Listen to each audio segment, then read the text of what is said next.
Greetings world. We are Anonymous. This following video focuses on the Federal Reserve problem of the United States. If you live in another country, please know that this video is still meant for you. The problem will affect everybody around the world as the Federal Reserve is present in all countries. Watch this video and see what has happened to the United States so you can see what you and the world are up against. We must all unite together to fight our oppressors. Please pay attention.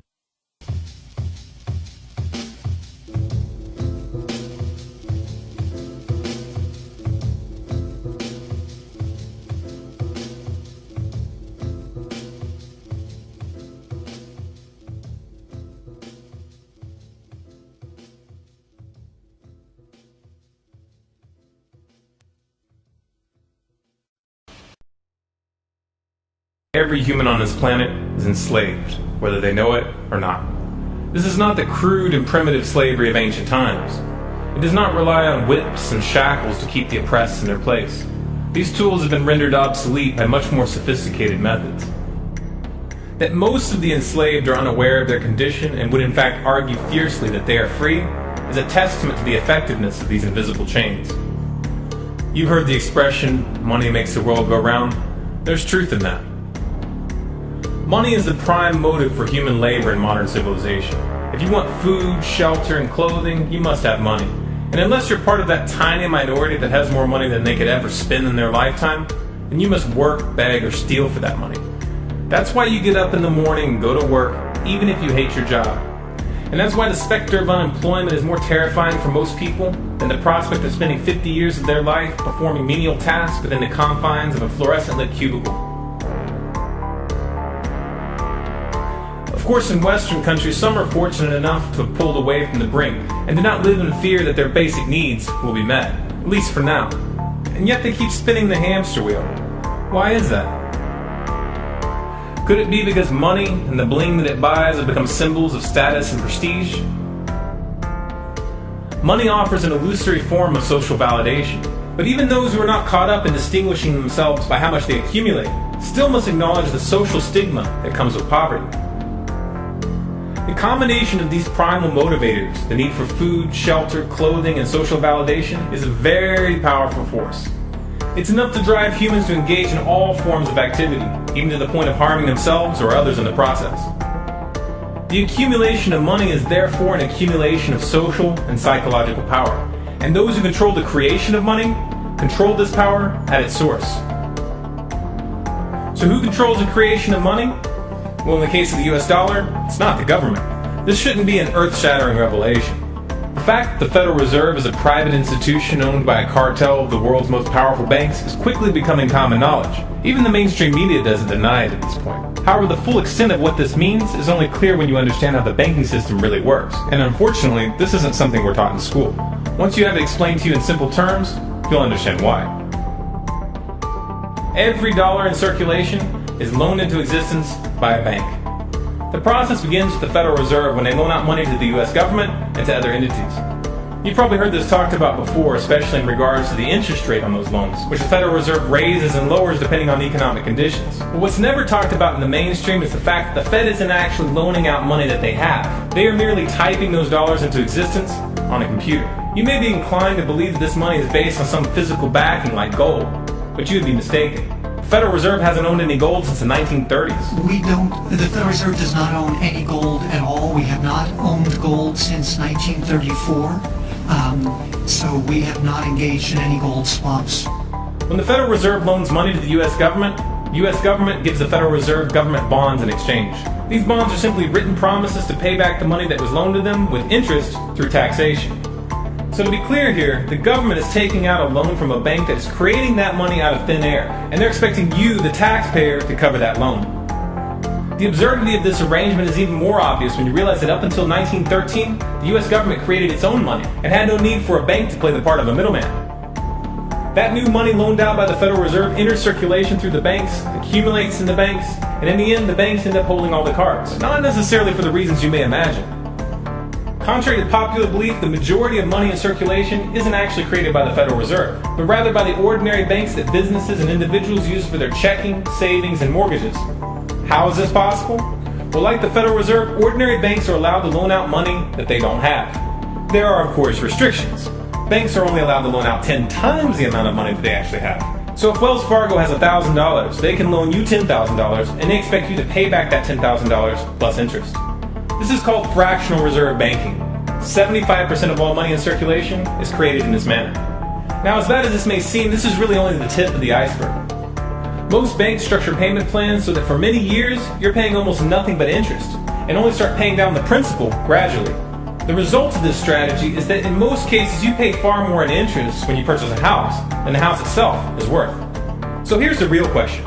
If all money is created through loans, where does the money come from to pay for the interest? Let's say we reset the system to zero, loan $1,000 into existence, and charge 7% interest. We now have a total of $1,000 in the system, but we owe $1,000 plus interest, and that's more. The interest ensures that there's always more debt than money in circulation, because the money to pay the interest doesn't exist. Never has, never will. This would be obvious if there was only one loan being issued to one person in this manner, but when performed on a global scale, the reality is hidden and is transformed into a game of musical chairs where the person ending up without a seat faces bankruptcy and financial ruin. Because every dollar in existence is tied to a debt, this creates an unseen force that draws those dollars back to the banks, kind of like gravity attracts a physical object to Earth.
The catch here is that it's the labor of the people that moves that money.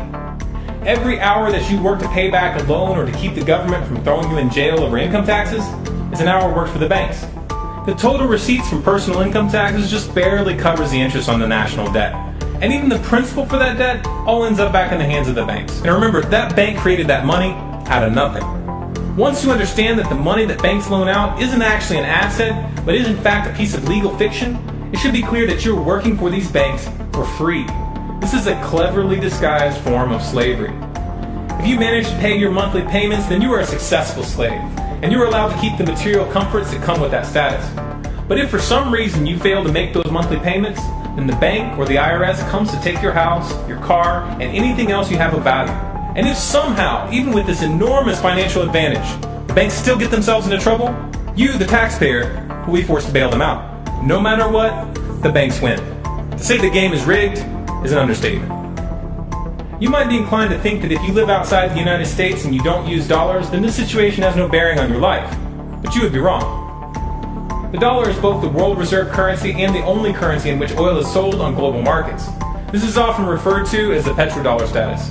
This means that wherever you live, whether your country is an oil exporter or an oil importer, you are affected. If your country is an oil importer, then you are affected by the fact that in order to keep your country running, you have to acquire dollars. To acquire those dollars, you have to send goods and services to the United States or to someone else who did. Likewise, if your country is an oil exporter, you are affected by the fact that you send your oil to the US in exchange for this debt-based money. You are exchanging something of real and tangible value for digits on a screen. And if for some reason the leadership of your country grows tired of this arrangement and tries to pull off the dollar, you'll quickly find the United States military at your doorstep ready to open up a can of democracy on you. Iraq learned this the hard way when they switched their oil sales to euros in 2000, and Libya when they tried to organize a gold-based currency for Africa. Debt-based money is a masterpiece of social engineering, the ultimate tool of the ruling elite. Yet in reality, the whole thing is nothing more than a construct of belief.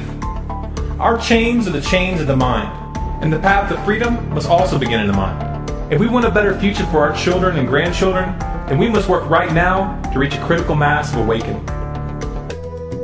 So in case you missed it, The Federal Reserve's only job was to issue paper currency and back up that money with gold, making each dollar refundable for gold. But what they did was they stole the gold, then printed a bunch of fake money out of thin air backed by nothing and loaned it out at high interest. They collected around $3 for every one fake dollar they produced, and they did this scam with every dollar ever made in the US. You never knew about it because they collected the interest through taxes. It was an invisible scam. This scam put you and your children in a $19 trillion debt, making your children debt slaves forever. The following video will demonstrate how much these banksters stole from the world. We are considered the 99% in the video. They, the banksters, are considered the 1% in the video. Pay attention.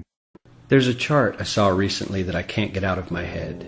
A Harvard business professor and economist asked more than 5,000 Americans how they thought wealth was distributed in the United States. This is what they said they thought it was.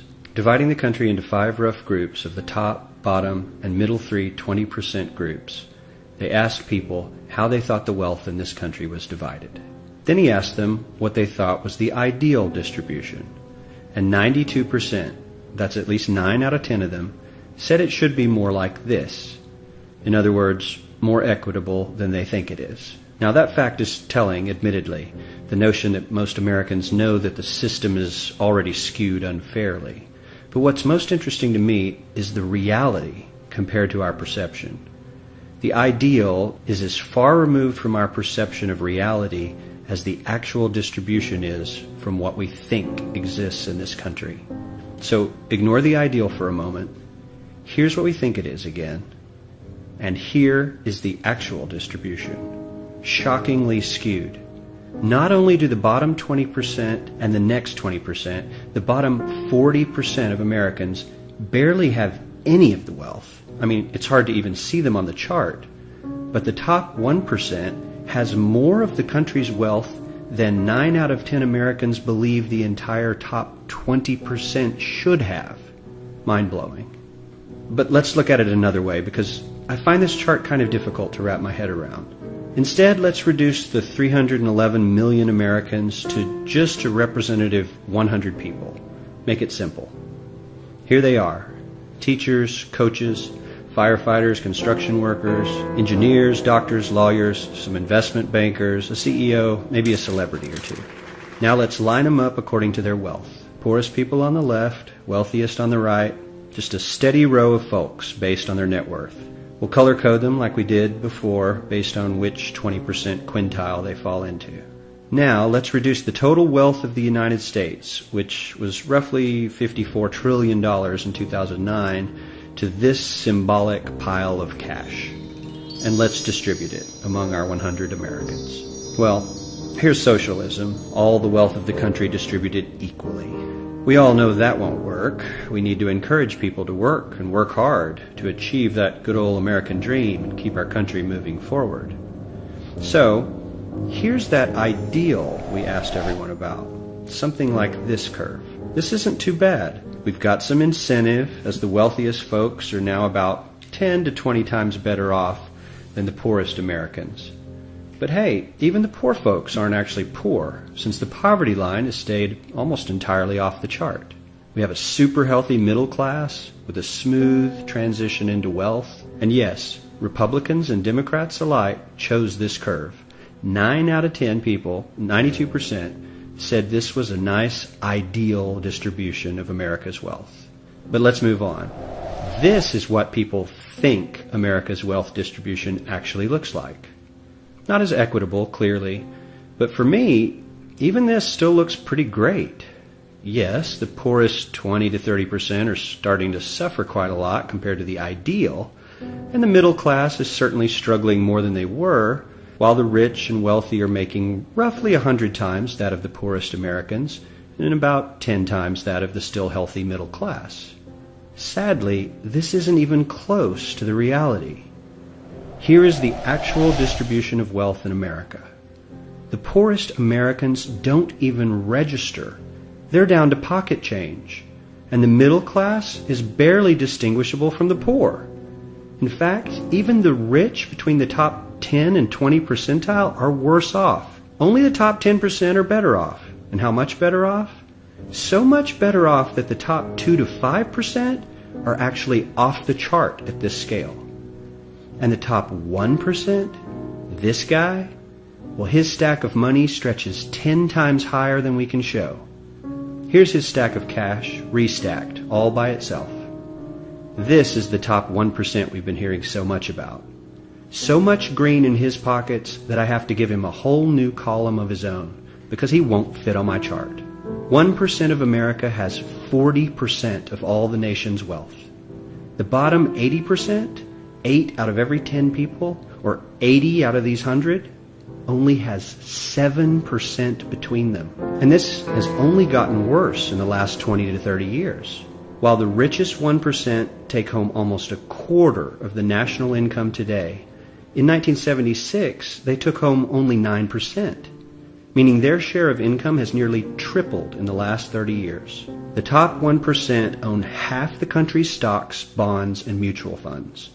The bottom 50% of Americans own only 0.5% of these investments, which means they aren't investing. They're just scraping by.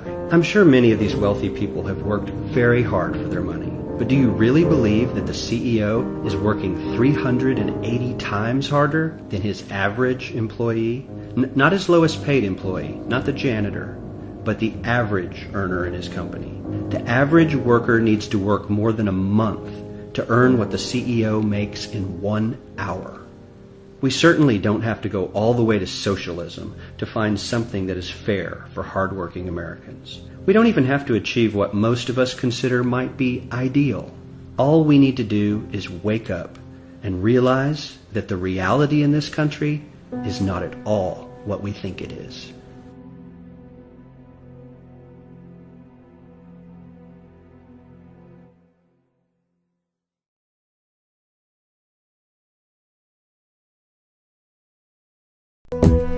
In 1945, the Bretton Woods Agreement established the dollar as the world reserve currency, which meant that international commodities were priced in dollars. The agreement, which gave the United States a distinct financial advantage, was made under the condition that those dollars would remain redeemable for gold at a consistent rate of $35 per ounce. The United States promised not to print very much money, but this was on the honor system, because the Federal Reserve refused to allow any audits or supervision of its printing presses. In the years leading up to 1970, expenditures in the Vietnam War made it clear to many countries that the U.S. was printing far more money than it had in gold. And in response, they began to ask for their gold back. This, of course, set off a rapid decline in the value of the dollar. The situation climaxed in 1971 when France attempted to withdraw its gold and Nixon refused. On August 15th, he made the following announcement. I have directed the Secretary of the Treasury to take the action necessary to defend the dollar against the speculators. I have directed Secretary Connally to suspend temporarily the convertibility of the dollar into gold or other reserve assets, except in amounts and conditions determined to be in the interest of monetary stability and in the best interest of the United States. This was obviously not a temporary suspension, as he claimed, but rather a permanent default. And for the rest of the world who had entrusted the United States with their gold, it was outright theft. In 1973, President Nixon asked King Faisal of Saudi Arabia to accept only US dollars as payment for oil and to invest any excess profits in US Treasury bonds, notes, and bills. In return, Nixon offered military protection for Saudi oil fields. The same offer was extended to each of the world's key oil-producing countries, and by 1975, every member of OPEC had agreed to only sell their oil in US dollars. The act of moving the dollar off of gold and tying it to foreign oil instantly forced every oil-importing country in the world to start maintaining a constant supply of Federal Reserve paper. And in order to get that paper, they would have to send real physical goods to America. This was the birth of the petrodollar. Paper went out, everything America needed came in, and the United States got very, very rich as a result. It was the largest financial con in recorded history.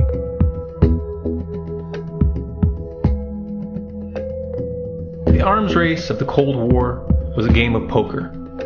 Military expenditures were the chips, and the U.S. had an endless supply of chips. With the petrodollar under its belt, it was able to raise the stakes higher and higher, outspending every other country on the planet, until eventually U.S. military expenditures surpassed that of all other nations in the world combined. The Soviet Union never had a chance. The collapse of the communist bloc in 1991 removed the last counterbalance to American military might. The United States was now an undisputed superpower with no rival. Many hoped that this would mark the beginning of a new era of peace and stability. Unfortunately, there were those in high places who had other ideas. Within that same year, the U.S. invaded Iraq in the first Gulf War. And after crushing the Iraqi military and destroying their infrastructure, including water purification plants and hospitals, crippling sanctions were imposed which prevented that infrastructure from being rebuilt. These sanctions, which were initiated by Bush Sr. and sustained throughout the entire Clinton administration, lasted for over a decade and were estimated to have killed over 500,000 children. The Clinton administration was fully aware of these figures. We have heard that 500,000 children have died. I mean, that's more children than died in Hiroshima. And you know, is the price worth it? I think this is a very hard choice, but we think the price is worth it. Miss Albright, what exactly was it that was worth killing 500,000 kids for? In November of 2000, Iraq began selling its oil exclusively in euros. This was a direct attack on the dollar and on U.S. financial dominance, and it wasn't going to be tolerated.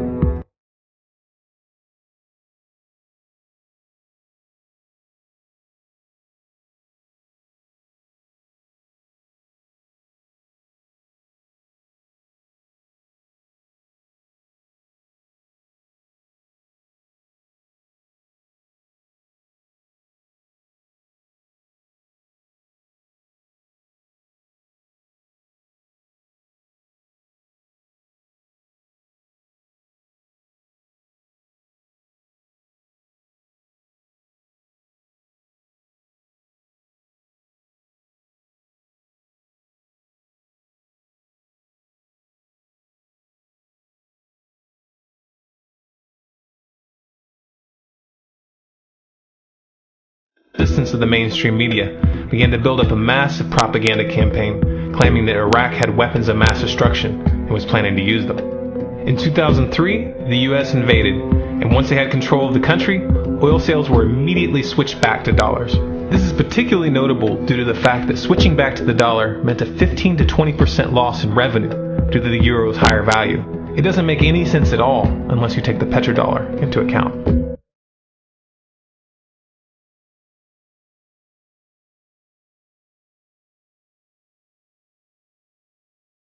So now you can see we really did go to war just to keep this Federal Reserve petrodollar scandal going.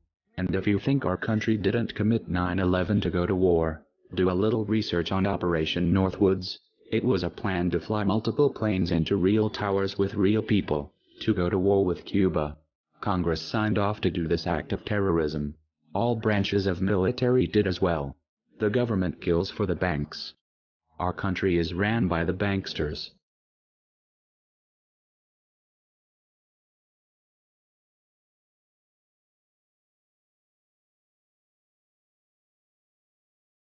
To preserve our independence, we must not let our rulers load us with perpetual debt. We must make our choice between economy and liberty or profusion and servitude. I place economy among the first and most important of republican virtues, and public debt is the greatest of the dangers to be feared. It is incumbent on every generation to pay its own debts as it goes. If the American people ever allow private banks to control the issue of their money, first by inflation and then by deflation, the banks and corporations that will grow up around them will deprive the people of their property until their children will wake up homeless on the very continent their fathers conquered. The Federal Reserve made so much profit from this money scandal they were able to literally control the government. They meet every year with politicians, presidents and many corporate giants where they control everything behind closed doors. These people control everything. This meeting is called Bilderberg Group. The Federal Reserve bankers are what are commonly referred to as the Illuminati. This is not a conspiracy. Past presidents have warned you many times this is not a conspiracy. We are opposed around the world by a monolithic and ruthless conspiracy that relies primarily on covert means for expanding its sphere of influence, on infiltration instead of invasion, on subversion instead of elections, on intimidation instead of free choice, on guerrillas by night instead of armies by day. It is a system which has conscripted vast human and material resources into the building of intelligent and efficient machines that combines military, diplomatic, intelligence, economic, scientific, and political operations. Its preparations are concealed, not published. Its mistakes are buried, not hidden. Its decisions are silenced, not praised. No expenditure is questioned. No rumor is printed. No secret is revealed.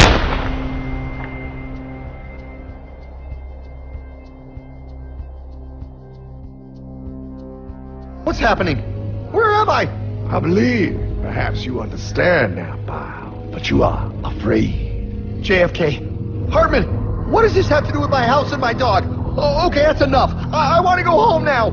This is the last president to stand up to the Fed. You must see.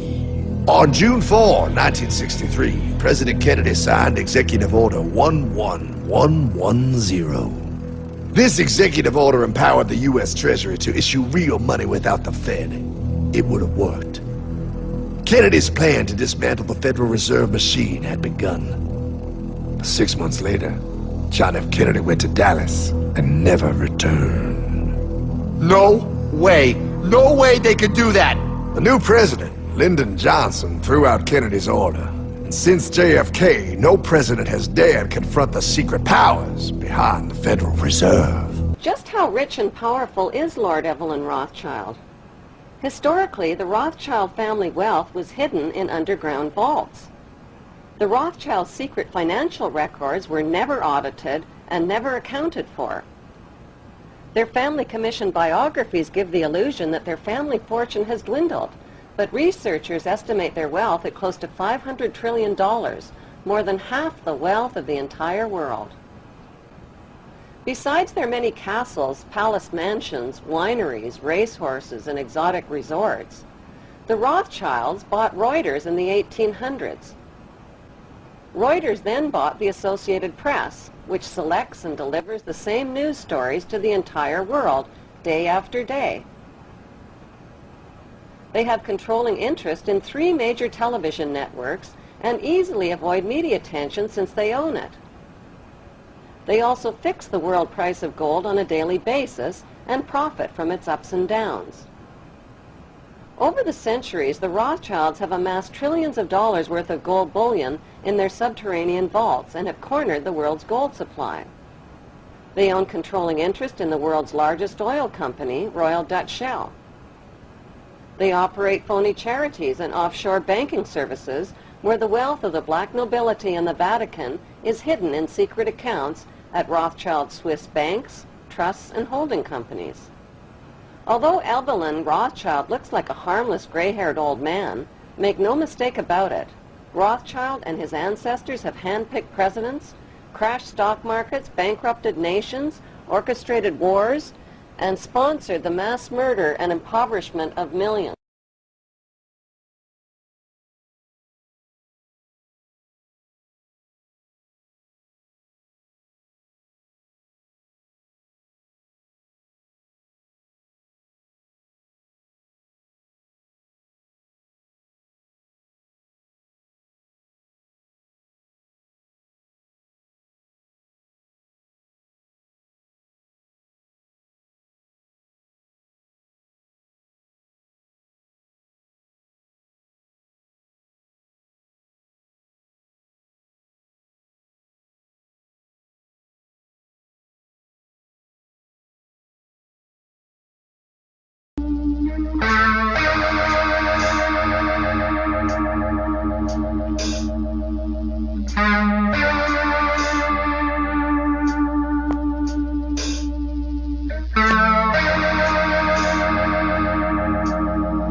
breaking news to all of you who don't like conspiracy theorists, all of y'all who don't like truthers, who want to call truthers crazy.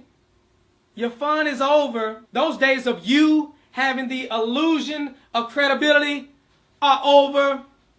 The truth prevails over your ignorance. The truth is universal. You can try to say, oh, truthers are white supremacists. How does that work? Whatever you want to say. You've been demonizing 9/11 truthers all these years. You're demonizing Sandy Hook truthers. Well, if it was a real conspiracy, don't you think the media would talk about it? Don't you think it would be on the front page of the news? Don't you think? Well, if it was a real government conspiracy, why do you think they would let that be on the news? Because you know the news stations are bought and paid for. You know the news, they read off a script, right? You know the news reporters do that, right?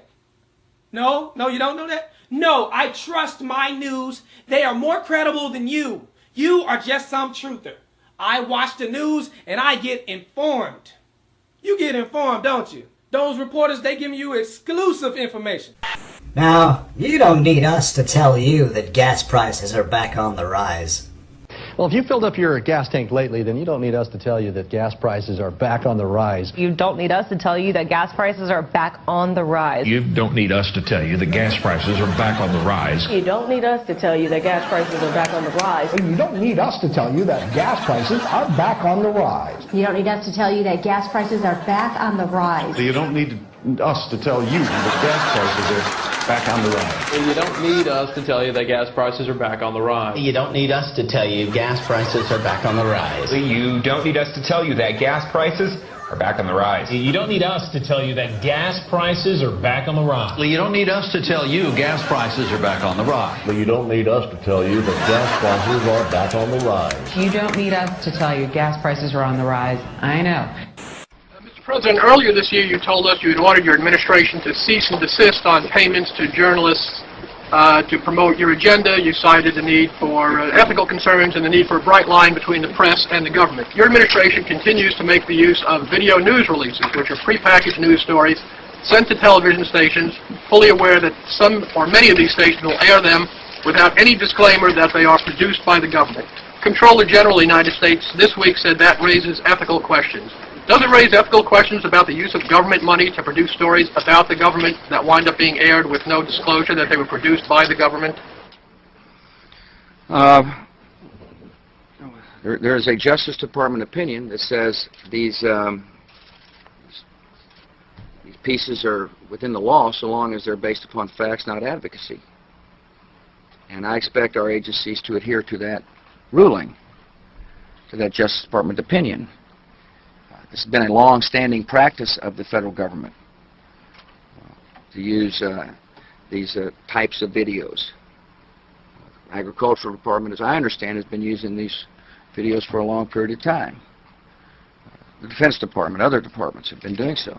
It's important that they be based upon the guidelines set out by the Justice Department. Now, I think it'd be helpful if local stations then disclose to their viewers if that's, that this was based upon a factual report and they chose to use it. But evidently in some cases that's not the case. So anyway. To guarantee that's happening by including that language in the prepackaged report. Yeah, I don't, look, oh, you mean a disclosure on George W. Bush and I? Well, some way to make sure it couldn't air without the disclosure that you believe is so vital. Ken, I mean, there's a procedure that we're going to follow, and the local stations ought to, if there's a deep concern about that, ought to tell their viewers what they're watching. Conan O'Brien may be about to push the envelope on late-night television. Conan O'Brien may be about to push the envelope on late-night television. Conan O'Brien may be able to push the envelope on late-night television. Conan O'Brien may be about to push the envelope on late-night television. Conan O'Brien may be about to push the envelope on late-night television. Conan O'Brien may be about to push the envelope on his late-night television. Conan O'Brien may be about to push the envelope on late-night television. Conan O'Brien may be about to push the envelope on late-night television. Conan O'Brien may be about to push the envelope on late-night TV. Conan O'Brien may be about to push the envelope on late-night television. for these anchors to ask no questions, do no fact-checking, and hold no differing interpretation of the news they're delivering is not only absurd, it's downright dangerous. Certainly there were commentators and others, pundits at Fox News that were helpful to the White House. And certainly, yeah, certainly we got talking points to those people. Call Sean, call Bill, call whoever. Did you do that as a regular thing? It wasn't necessarily something I was doing, but it was something that we at the White House, yes, were doing and getting them talking points and making sure they knew where we were coming from. So you were giving them talking points. But I would separate the journalists. That's important. Yeah. You were using these commentators as your spokespeople. Well, certainly. I mean, certainly. I think that happens to both ways when people go on other networks as well that are favorable towards the Democrats and so forth. Nobody's ever fed me any crap like that, so I don't know what you're talking about. Well, you're an independent-minded guy. Thank you. Yeah. But aren't you a little embarrassed by the fact that your White House used a television network which is purportedly fair and balanced as your mouthpiece? I think everybody in this town uses people that are going to be helpful to their cause to try to shape the narrative to their advantage. Again, I would separate the journalists because the journalists that I worked with were people just like the rest of the White House press corps who were trying to report the news. So you wouldn't use Brit Hume as somebody to sell stuff for, but you'd use the nighttime guys. Yeah, I would separate that out, and certainly, and then they'll say that that's because they agree with those views in the White House. Well, they didn't need a script, though, did they? Well, probably not. Economic factors may take some spring out of the Easter Bunny's step this year.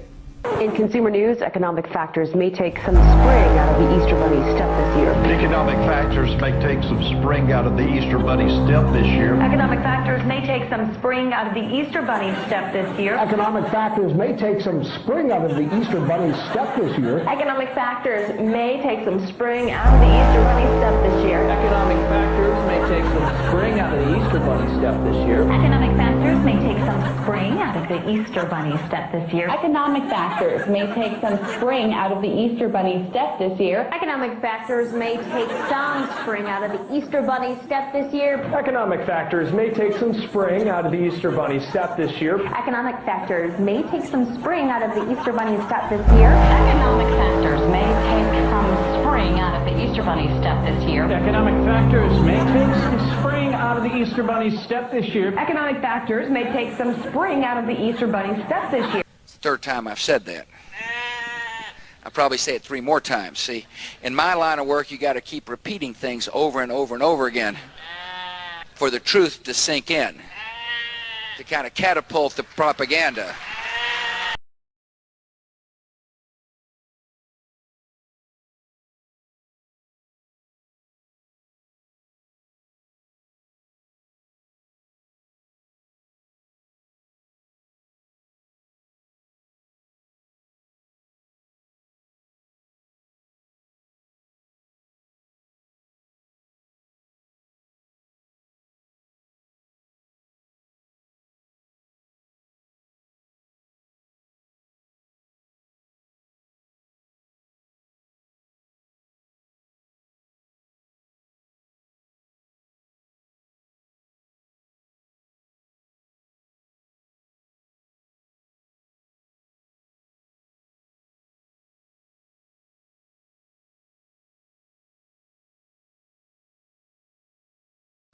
Review time, partner. And I am so tired of this deception right here. This is what got you in a chokehold. The left versus the right. Left wing versus right wing. Don't you know the wings are of the same bird? A little corrupt bird. Republican versus Democrat. They got you cheering for teams. They got you in this tribalism mentality. You don't even understand it. They screwing you over. I'm going to show you how it works in this video. Now, you get here John McCain over here talking about, how the government shutdown was bad. Then you get people to agree with him and say, John McCain is actually speaking some sense. He's right. It's the Republicans' fault. The Democrats love this little interview because, it makes the Republicans look bad and gives them a reason to cheer for the blue team. Yeah, you're cheering for the blue team, but you're getting screwed over with this Obamacare. You're going to get McCain saying it was a bad idea to shut down the government because they wanted to repeal Obamacare. And what you going to do? Replace it with Romneycare, the same thing? That's where Obamacare came from, Romneycare. You see what I'm saying? Either way it go, we would have had this same type of health plan. Guess who else had the health plan? Hillary Clinton. You see, these New World Order compliant candidates. They are backed by Wall Street. You don't have a real choice unless you go outside the Republicans and Democrats. This is how they keep screwing you over. Let's get into the video. Thank you, Martha. You know, I've heard a lot of veterans so emotional to the point of tears over this issue. Talk to me about how you think this has been handled by the White House. Oh, I think it's been terribly handled by the White House, but let's have a little straight talk, Martha. Straight talk. They wouldn't have had the opportunity to handle it that way if we had not shut down the government on a fool's errand. That's when the Democrats start cheering. Go ahead, get your cheer on. That we were not going to accomplish. The whole premise of shutting down the government was the repeal of Obamacare. I fought against Obamacare harder than any of the people who wanted to shut down the government. I bet you did. I campaigned all over this country in 2012 saying elect Mitt Romney and we'll repeal and replace Obamacare.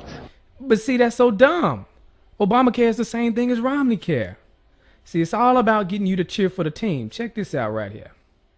Convinced that Republicans will win in November and we will regain our majorities in both the Senate and the House. Go ahead, Republicans, start cheering.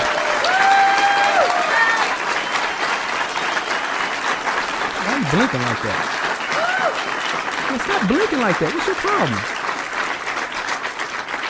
And we will win House seats right here in Arizona. We will lead in Arizona. Can you get to the point? Jeez, this uneventful speech. And when we do, we will stop the out-of-control spending and tax increases and repeal and replace Obamacare. And they're cheering. But repeal and replace Obamacare means they're going to put in Romneycare, which is the same doggone thing. Think I'm lying. Think I'm lying. We're going to look at this later. But let me see. Here we go. Governor Romney said this has to be done on a bipartisan basis. This was a bipartisan idea. In fact, it was a Republican idea. And Governor Romney, at the beginning of this debate, wrote and said, what we did in Massachusetts could be a model for the nation. And I agree that the Democratic legislators in Massachusetts might have given some advice to Republicans in Congress about how to cooperate. Listen to them now. But the fact of the matter is, we use the same advisors, and they say it's the same plan. Wow. The same doggone plan. Let's look at this.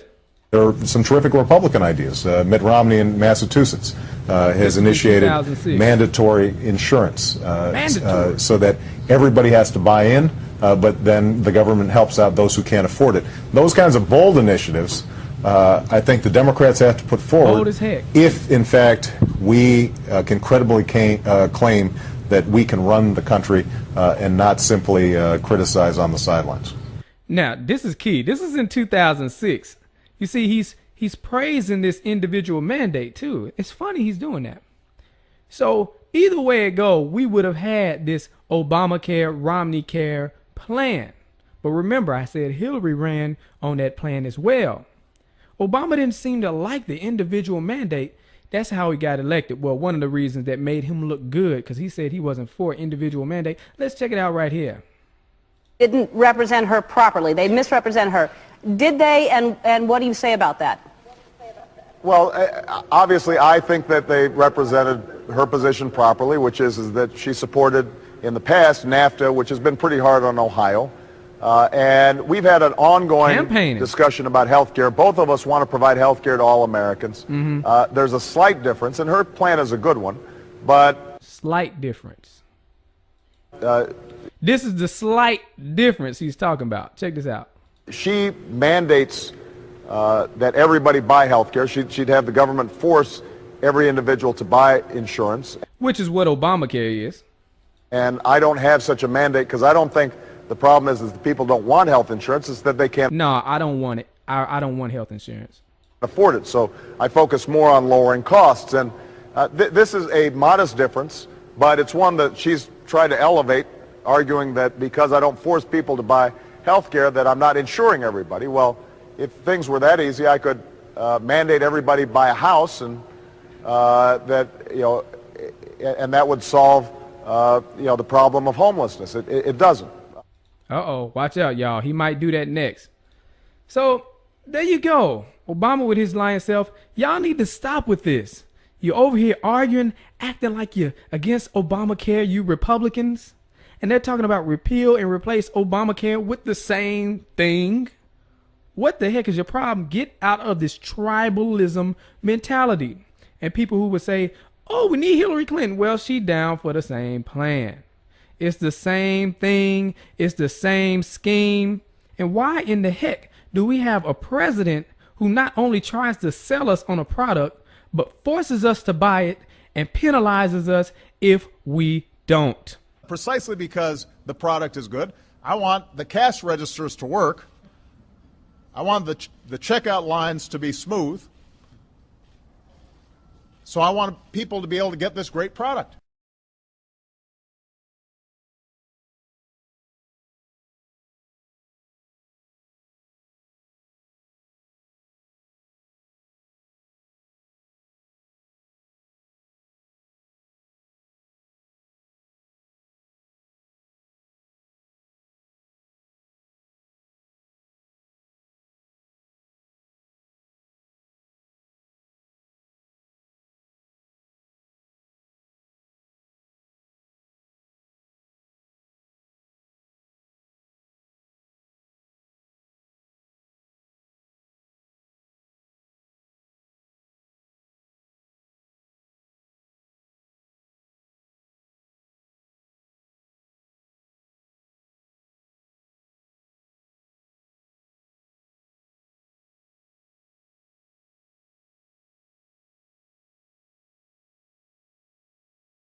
Who is this guy? I don't know, but he seemed like a nice old man. Nice old man. No, this right here is David Rockefeller.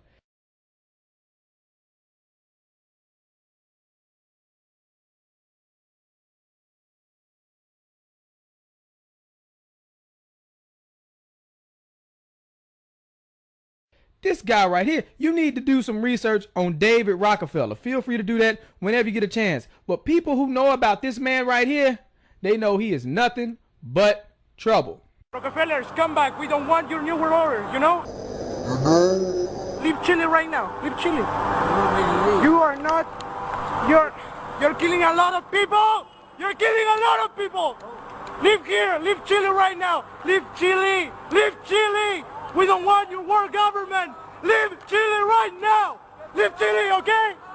Leave Chile. Your family is the most disgusting in the world, you know? Leave here. Leave. You also, you're a traitor to Chile. Mr. Agustin Edwards, you're a traitor to Chile, okay? You're a traitor to Chile. What you're doing right now, okay? You know everything. You know everything. You're participating with him. You're participating with him in this.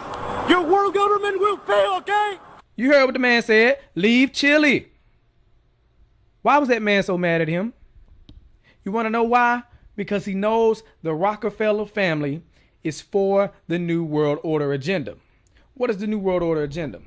Well, that is the plan of this secretive elite, this cabal, to bring about a one world government. And not only a one world government, but a one world currency. And not only a one world currency, but a one world religion to glue it all together, which would mean they would have total control. These small amount of people controlling the whole world has never happened before. What else is going on? Well, depopulation. These guys push for depopulation in third world countries. You can see here Henry Kissinger. Depopulation should be the highest priority of U.S. foreign policy towards the third world. So what they're doing is systematically killing off large populations of third world countries, and they're working to bring America to third world country status. They control the banks. They control the money. They will do it. That is their plan. And eventually they want to have the population down to an amount where they can control all the people. But you know what? You don't even have to take my word for it. I had a friend, Nick Rockefeller, okay, who was one of the Rockefeller family. And he, when I was running for governor in Nevada, he came to me, introduced himself to me through an attorney.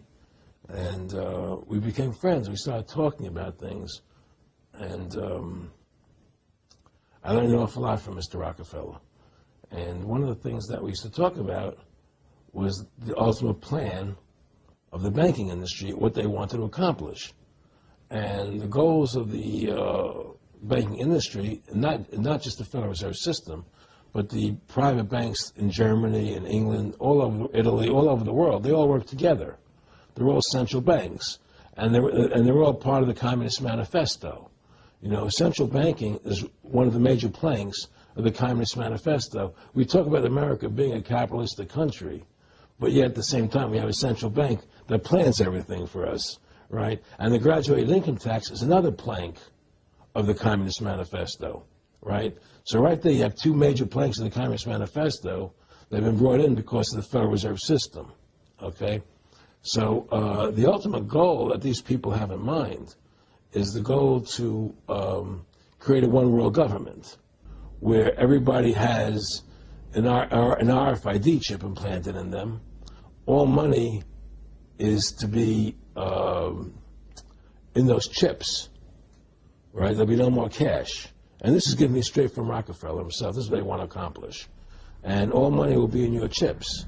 And so instead of having cash, anytime you have money in your chip, they can take out whatever they want to take out whenever they want to. If they say you owe us this much money in taxes, they just deduct it out of your chip digitally. Total control. Total control. And if you're like me or you, and you're protesting what they're doing, they can just turn off your chip. And you have nothing. You can't buy food. You can't do anything. It's total control of the people. And that chip's connected to a database that has your purchasing records, what you do. Everything. Everything is in there, you know? And so they want a one-world government controlled by them, everybody being chipped, all your money in those chips, and they control the chips, and they control people. And you become a slave. You become a serf to these people. That's their goal. That's their intentions. And if you look here, he even tells you this is what he is about. Some people believe we are part of a secret cabal working against the best interests of the United States, characterizing my family and me as internationalists, and of conspiring with others around the world to build a more integrated global political and economic structure. One world, if you will. If that's the charge, I stand guilty and I am proud of it. That's David Rockefeller telling you he wants this new world order. Well, he didn't say new world order. Oh, so you need him to say new world order. Okay. All we need is the right major crisis, and the nations will accept the new world order. See that? That's why you got to pay attention. But before we break it down, I want you to see this.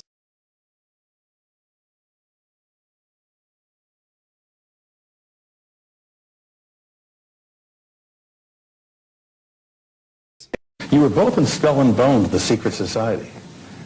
It's so secret we can't talk about it. What does that mean for America?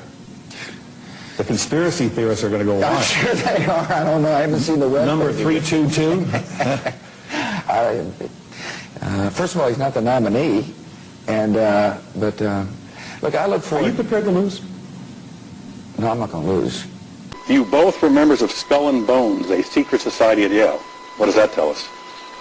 Not much, because it's a secret. Is there a secret handshake? Is there a secret code? I wish there were something secret I could manifest. 322, a secret number? There are all kinds of secrets. We had a worldview. Republican and Democratic presidents alike, from Harry Truman to George Bush, stood for freedom and stood for certain propositions that would make America strong and healthy and grow the middle class and shrink poverty and stand against communism.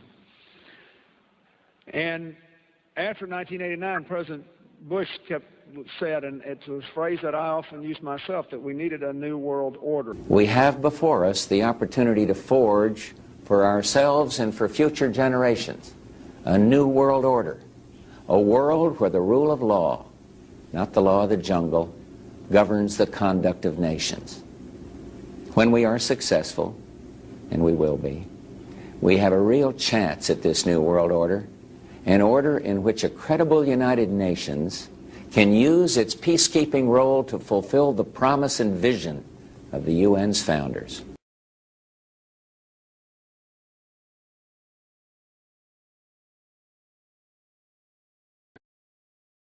the affirmative task we have now is to actually create a new world order.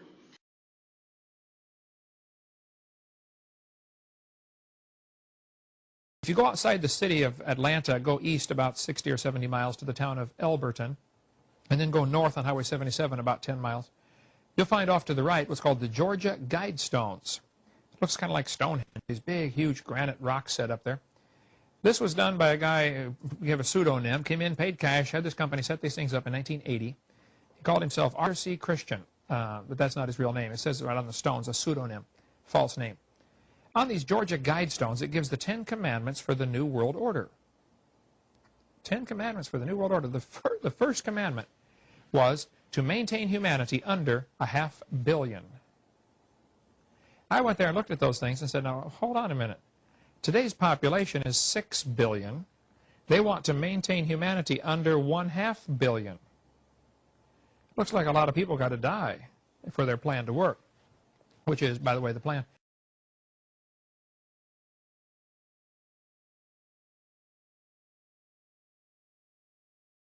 Jacques Cousteau said we'd have to eliminate 350,000 people a day.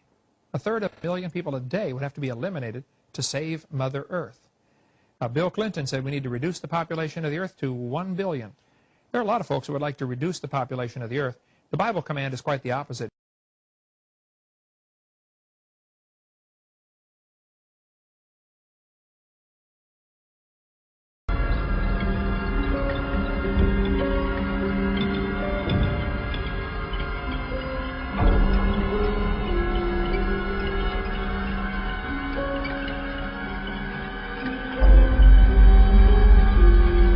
America's place in the new world order should be. It's always been seen as the global policeman.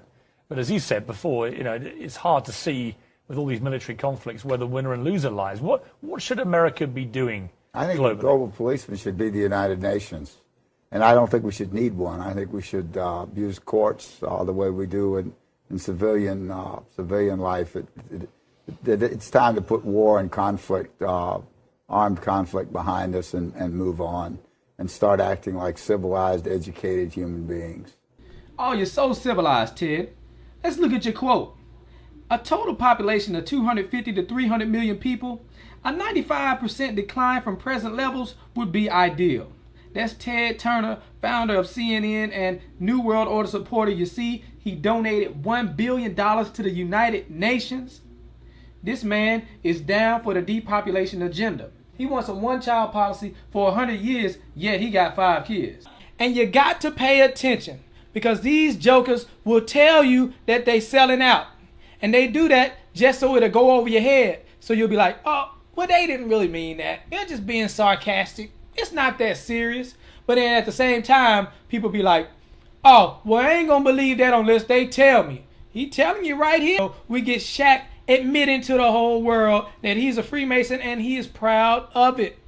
What is going on there? That's a ring of my profession. You don't know nothing about that. Okay, well, can we get a close-up on that area? What? I don't know nothing about What is the profession? Yeah, which profession Look are at you that talking man. about? Woo, that man so happy. Is it a legal profession? Of course it's legal. It's a ring of my profession. I'm trying to read it. Okay. There's too many diamonds. He's like, yep, I'm a Freemason. Ain't nothing you can do. Mason, are you a Mason? Of course. And all them jokers around him know what's going on. The secret ceremony. Well, you might as well put your pinky out when you drink your drink. Put your pinky out. You know, the secret ceremonies with the candles and the... Everyone wears... Anyway, the Clippers. The Clippers. But that is impressive, Mr. O'Neal. I don't have a championship. Anyway, so the Clippers. Oh, yeah, I have 4. Those he doesn't wear. Those he doesn't wear. The Clippers. Yeah. As I was blinded by success. Look at that man right there. That's impressive. I'm blinded by success. See, they know what the deal is when you a Freemason. You know, they get all these movie roles and all these deals. Matter of fact, Shaq was on Grown Ups 2. It was one of the worst movies I have ever seen. Oh my gosh. Terrible. Anyways, he on there. There go your boy Shaq. Shaq's a Freemason. Bring it right back to David Rockefeller. All we need is the right major crisis and the nations will accept the new world order. So they're going to bring out a problem, and then they're going to offer a solution. One of their plans is to devalue the dollar so that it barely has any buying power. So then you go to the store, you can barely buy anything. You see the food on the shelf, but you can't afford it. What happens then? People start going crazy. People start to panic. Then people start robbing each other. People start killing each other. So then we need to bring in the police state. Oh, we're asking the government for help. And surely they are here to bring the order out of chaos. But it's not just any order. It is the new world order. And not only that, but they're going to bring about a one world currency to replace the old currency. And then they're going to bring it into a cashless society where you got to get the chip. All your money being on the chip. And also to glue it all together, the one world religion. Where these sellouts come to play, they are New World Order compliant. They are here to sell you the agenda. They're going to let you know how cool it is to get a microchip in your arm. Some of y'all might think it's cool, but I know a lot of y'all don't like this type of stuff. So I'm just making sure you are aware of their agenda.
But anyway, I've had people calling me saying they go out to their mailbox and they find a little red dot or a little blue dot on their mailbox, and they wonder what the little red dot and blue dot is.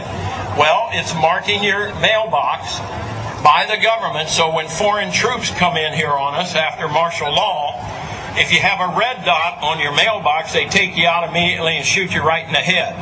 But if you have a blue dot, they take you to the FEMA camps being built by Halliburton right now to house 50 million Americans. They're building enough concentration camps in America by Halliburton that Cheney's getting rich off of, Vice President Cheney's getting rich off of, to put those those with the blue dot on your mailbox in those concentration camps. Now, if you go out and you find a pink dot on your mailbox, that means that they believe you'll be a good slave and you're going to go along with the program and serve our international Antichrist masters. So watch for that dot.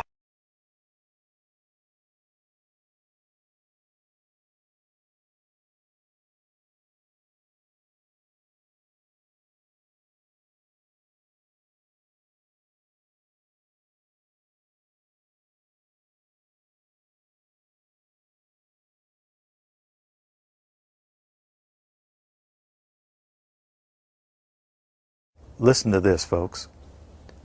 I was pulled to the side road, which was a new cut gravel dirt road in front of a business, a builder supply business.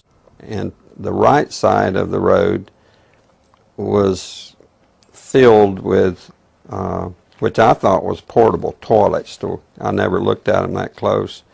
Same in color, maybe black, but which was an odd color. And I asked him about the field of black boxes. What were they? Because I'd never seen anything like that. And his statement was that if he told me, I would be one of few people in Madison, Georgia that knew about them. And he says they're disposable coffins, I believe he told me. And he says there's 100, at that time he said there was 125,000 there.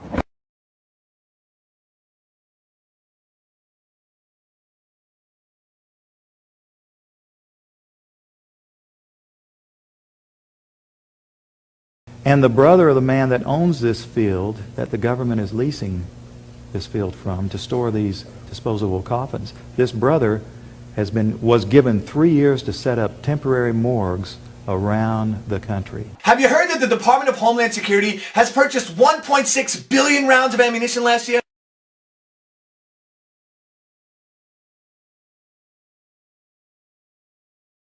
I mean, that's going to cost millions and millions of dollars. Correct me if I'm wrong, but isn't this country broke? I mean, you turn on the TV, you hear how we're laying off air traffic controllers, how people are going to die because of it. I mean, Harrison Ford is in a tizzy, and we're spending this much money on bullets? Do you know that 1.6 billion rounds of ammunition is enough to fight a 20-year war and still have bullets left over? My question is, who is the Department of Homeland Security planning to shoot? Do you realize that over the past couple of months, our government has tried to pass bills through Congress allowing them to arrest American citizens without due process, allowing them to kill American citizens without due process? And it's got the 5 regions for the FEMA camps, and it talks about barricades and barbed wire and armed guards, and it says that they built the camps and that now they need to get ready to staff them, and that they need to be ready within a 72-hour period. And so I want to challenge everybody to call their friends and their families now, and realize that the new economy is to put tens of millions of people, we already have the biggest prison population in the world, in this archipelago, this giant chain of facilities all over the country. The following video details the contents of a Department of Defense document entitled Internment and Resettlement Operations, also known as FM 3-39.40. The document is 325 pages long and it is signed by Joyce E. Morrow, Administrative Assistant to the Secretary of the Army. It was created in 2010, however, has just been recently leaked to the public via the internet and can now be downloaded from multiple sources. In the description below, you'll find a download link for the document. I strongly encourage you to download it yourself and to verify everything that's being said here. The document outlines military procedures for internment and resettlement of civilians, and it describes the layout and the administration of these internment camps. It clearly states on page 38 that it applies within U.S. territory, and it specifically addresses the detainment of U.S. citizens, as is indicated by the identification procedures for new prisoners on page 146, which states that social security numbers are to be recorded alongside their photograph and fingerprints.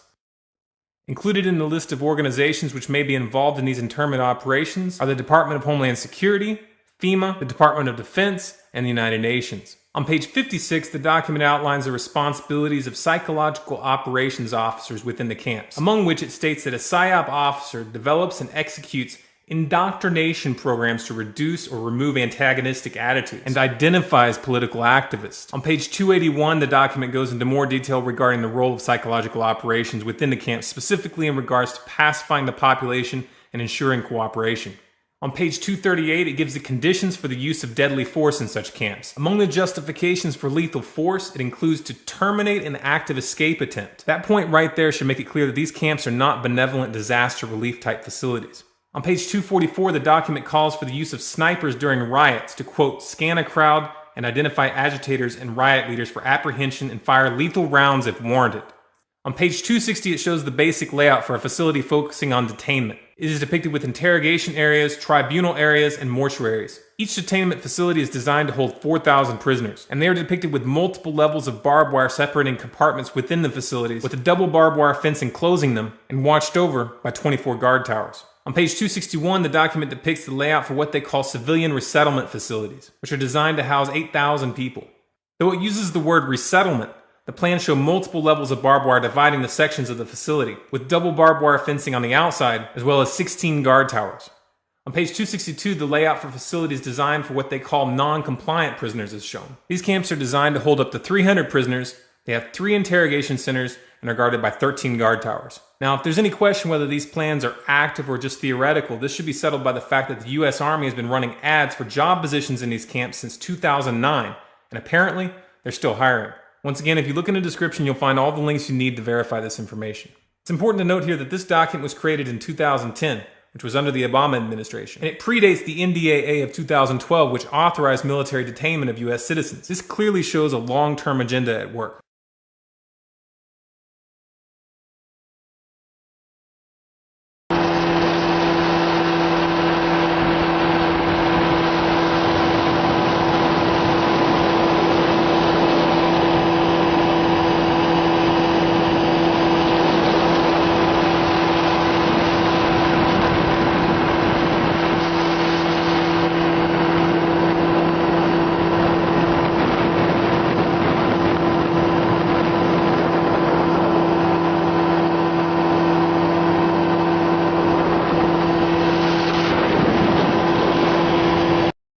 He's saying he's a military police, and he says, and we've been sent footage before by military police and others, so I want this footage of them in briefings openly talking about gun confiscations.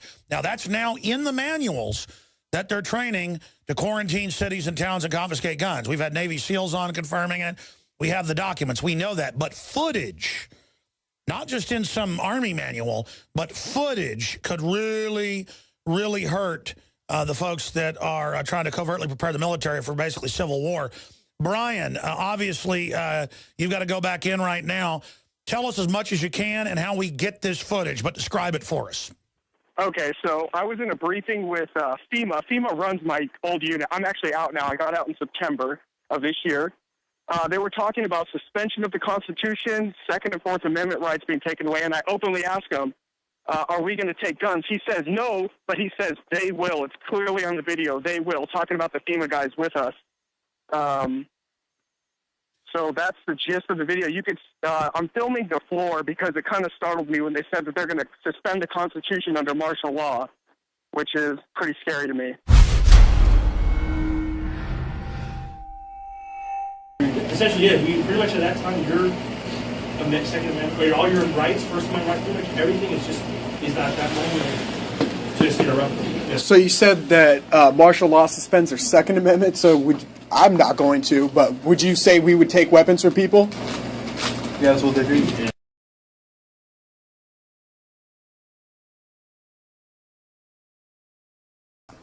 President Obama today proposed something new, something called prolonged detention. Doesn't sound that bad, right? Prolonged detention.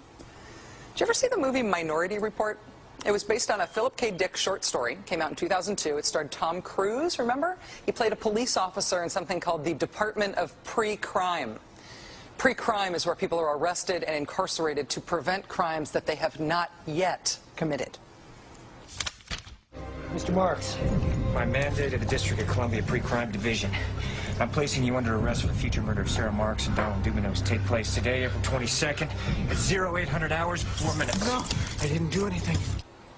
You didn't do anything, but you're gonna. future murder. Creepy, right?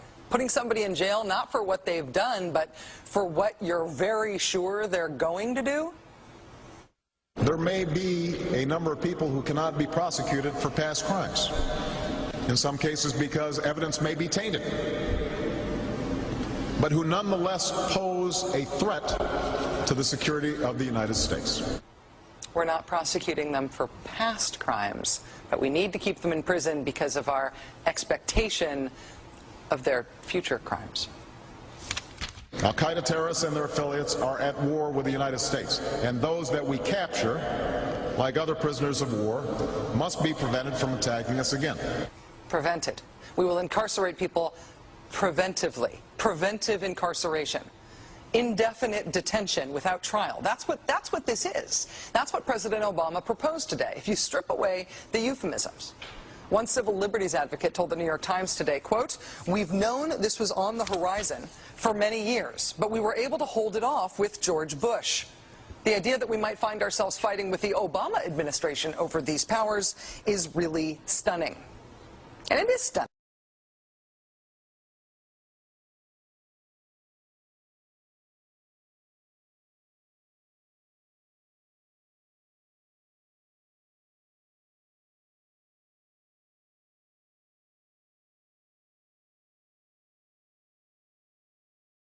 As a psychiatrist, I remember very well the condemnation by the American Psychiatric Association of Soviet psychiatrists and the Soviet Union for their use of psychiatric techniques and psychiatric medications to control political dissidents. Sadly, shockingly, we in the United States have become those same oppressors. We now have a policy, as exemplified by the FBI brochure from the Phoenix Office on Counterterrorism, which says people who are defenders of the U.S. Constitution against federal government and the UN, and make numerous references to the U.S. Constitution, should be monitored as potentially murderous and fanatical terrorists. By extension, should be considered mentally unstable.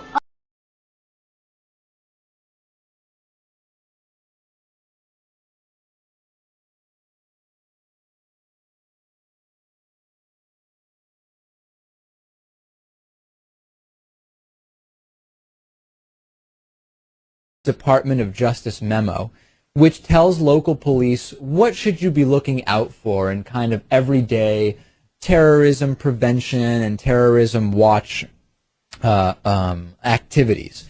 And one of the things that is considered a potential terrorist risk is individuals who harbor doubts about the official story regarding 9/11. The memo adds 9/11 official story skeptics to the growing list of targets.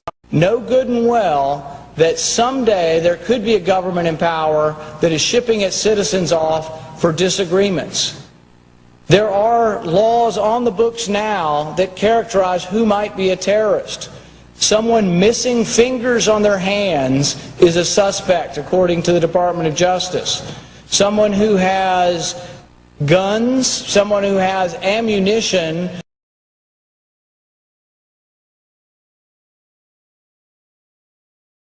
someone who has more than 7 days of food in their house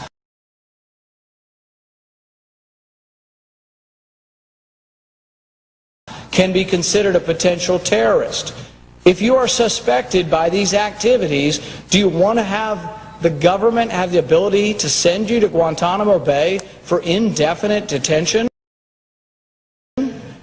A suspect. We're not talking about someone who has been tried and found guilty. We're talking about someone suspected of activities. President Obama is now allowed to write in laws without consent from Congress, making us no different than a dictatorship. The president has just signed many executive orders that allows the government to take your assets, your homes, your children, transportation, and gives the government permission to put you into concentration camps and labor camps. If you do not believe me, here are the executive orders. Read them yourself. Here we go. Executive Order 10990 allows the government to take over all modes of transportation and control of all highways and seaports. Executive Order 10995 allows the government to seize and control the communication media. Executive Order 10997 allows the government to take over all electrical power, gas, petroleum, fuels, and minerals. Executive Order 10998 allows the government to seize all means of transportation, including personal cars, trucks, or vehicles of any kind, and total control over highways, seaports, and waterways. Executive Order 10999 allows the government to take over all food resources and farms. Executive Order 11000 allows the government to mobilize civilians into work brigades under government supervision. Executive Order 11001 allows the government to take over all health, education, and welfare functions. Executive Order 11002 designates the Postmaster General to operate a national registration of all persons. Executive Order 11003 allows the government to take over all airports and aircraft, including commercial aircraft. Executive Order 11004 allows a housing and finance authority to relocate communities, build new housing with public funds, designate areas to be abandoned, and establish new locations for populations. Executive Order 11005 allows the government to take over railroads, inland waterways, and public storage facilities. Executive Order 11051 specifies the responsibility of the Office of Emergency Planning and gives authorization to put all executive orders into effect in times of increased international tensions and economic or financial crisis.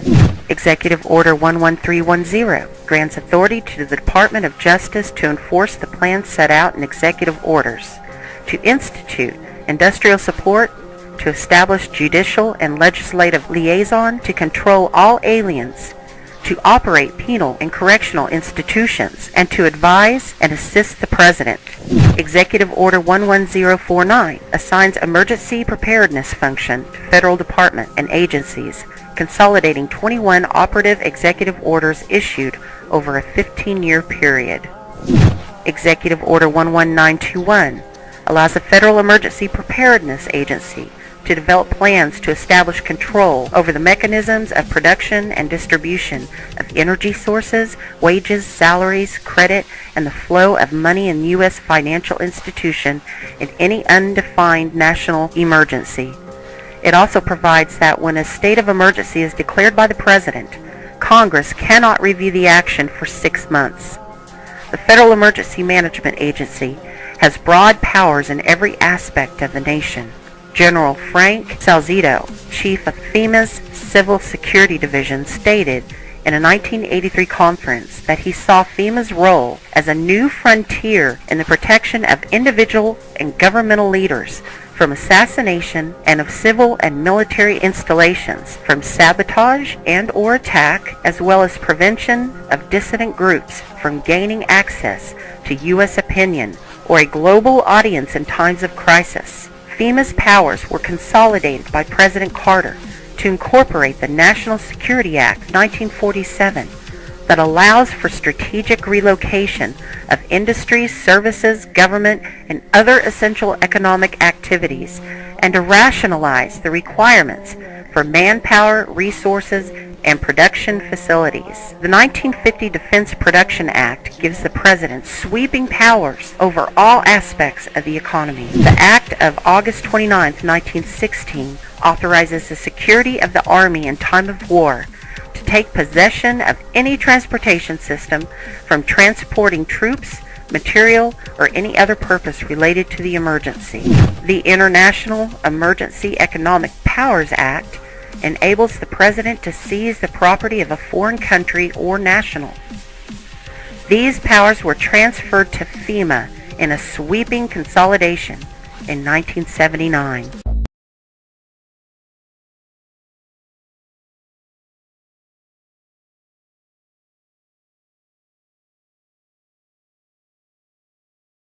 Did Hitler get elected on Monday and start throwing people into ovens on Friday?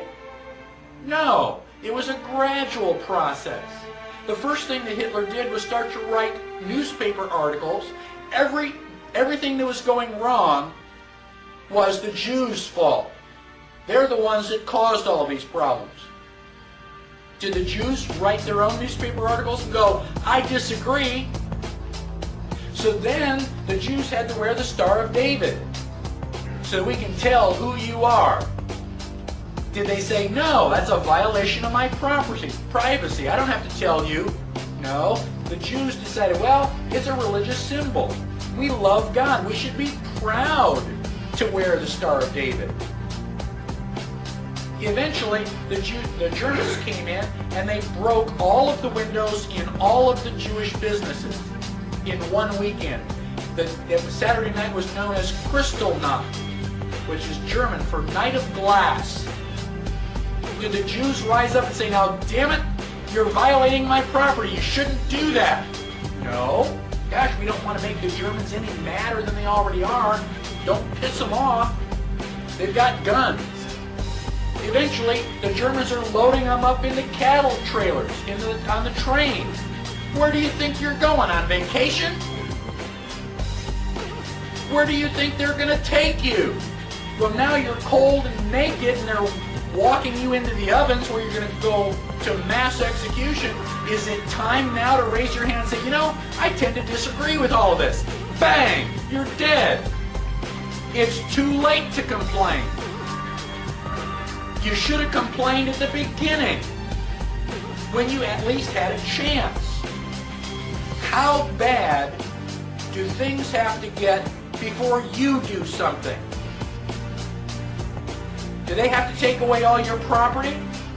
Do they have to license every activity that you want to engage in? Do they have to be throwing you on cattle cars before you start to say, now wait a minute, I don't think this is a good idea? How long is it going to be before you finally resist?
By the way, we have a new channel called Anarchy World.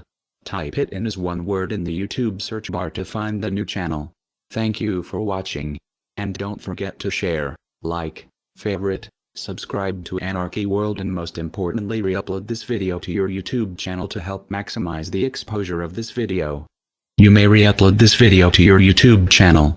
First you must go to your browser add-on feature, download YouTube Downloader to your browser. Come back to this YouTube video and you should see a download button if you did it correctly. When you see it, click download, download it, then upload it your YouTube channel. Uploading it will get the video out there much better than sharing will. Here are the people responsible.